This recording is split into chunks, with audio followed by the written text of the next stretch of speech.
Oi, meus amores! Tudo bem? Voltamos, né? A nossa aula foi ontem, segunda-feira, mas como hoje a gente tem aqui a aulinha no YouTube, nós vamos comentar um determinado assunto relativo ao capítulo que nós vimos ontem, né? Então, gente, a gente ontem falou sobre eletricidade e magnetismo, né?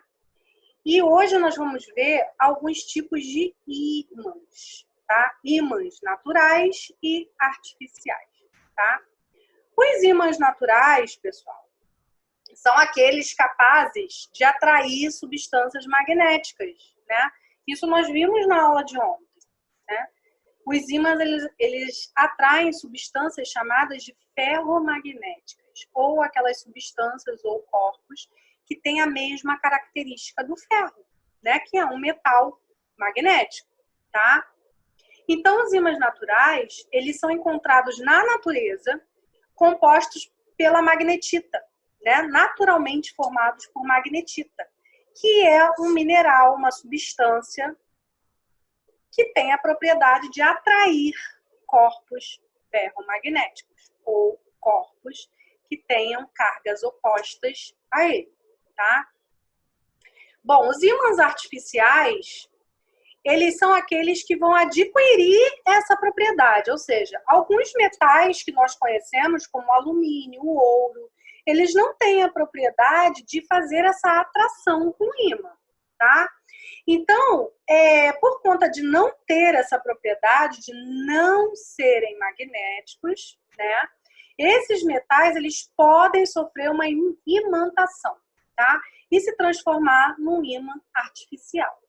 Bom, então eles vão adquirir essa propriedade magnética devido à aproximação ou atrito com um ímã natural, né? Ou através da eletricidade. A eletricidade também é uma forma de imantação, tá? Ela pode também provocar diferença de cargas entre os objetos e aí provocar atração entre esses corpos. Então, a corrente elétrica também é um tipo de imantação. Agora, dois tipos de imantação muito comuns, muito utilizados, são a imantação por atrito, que está aqui, olha.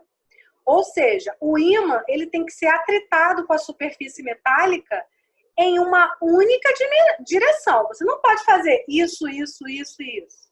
Você vai numa direção só, atrita para a direita, sobe o ímã. Atrita novamente para a direita, sobe o ímã.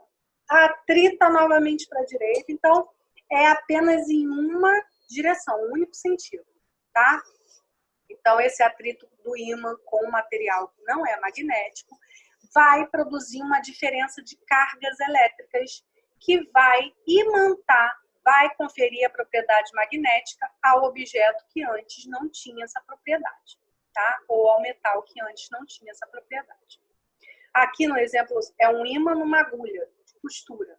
A agulha, ela vai obter esta propriedade de imantação ou de magnetização, tá?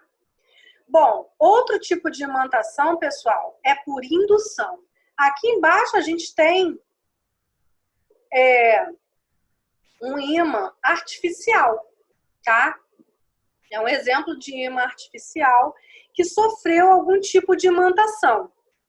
Esse daqui, provavelmente, foi um eletroímã, tá? Ou seja, ele se transformou em ímã através da condução de corrente elétrica. A diferença de cargas pode ter provocado a imantação desse material, tá? E aqui, a imantação por indução. O que vem a ser a imantação por indução? Indução é um processo onde não há contato entre as substâncias, tá, pessoal? O processo vai acontecer, então, sem haver contato entre elas. Ou seja, o ímã, ele apenas se aproxima daquele material metálico, tá? Mas não encosta nele, é diferente do atrito, tá bom? Nesse caso da imantação por indução, aqui ele está aproximando o ímã, né, de um prego. E o prego, devido a essa aproximação com o ímã, ele adquire essa propriedade de magnetização, tá? E aí ele vai acabar atraindo os pedacinhos de metal que tiverem próximos a ele, tá? Só que tem um porém, quando esse ímã se afasta desse material, né, ele acaba voltando ao seu estado original e tudo aquilo que estava preso ao prego se solta, tá? Bom, pessoal, aqui desse outro lado eu coloquei a magnetita para vocês viram ontem como ela é. A bússola, né, que é um instrumento que também nós vimos ontem, que é utilizado para determinar a localização, né? E aqui embaixo são os eletroímãs, que são ímãs formados, ímãs artificiais formados pela corrente elétrica, tá bom? Então, espero que vocês tenham entendido a diferença entre os ímãs, gostado, tá? E na próxima aula a gente vai continuar, tá? Os capítulos. E eu vou passar também uma atividade para vocês, vou ver se ainda essa semana eu passo e coloco lá na plataforma um exercíciozinho de fixação para ver se vocês compreenderam esse conteúdo aí. Tá legal? Olha, um beijo bem grande para vocês. Uma ótima semana, tá?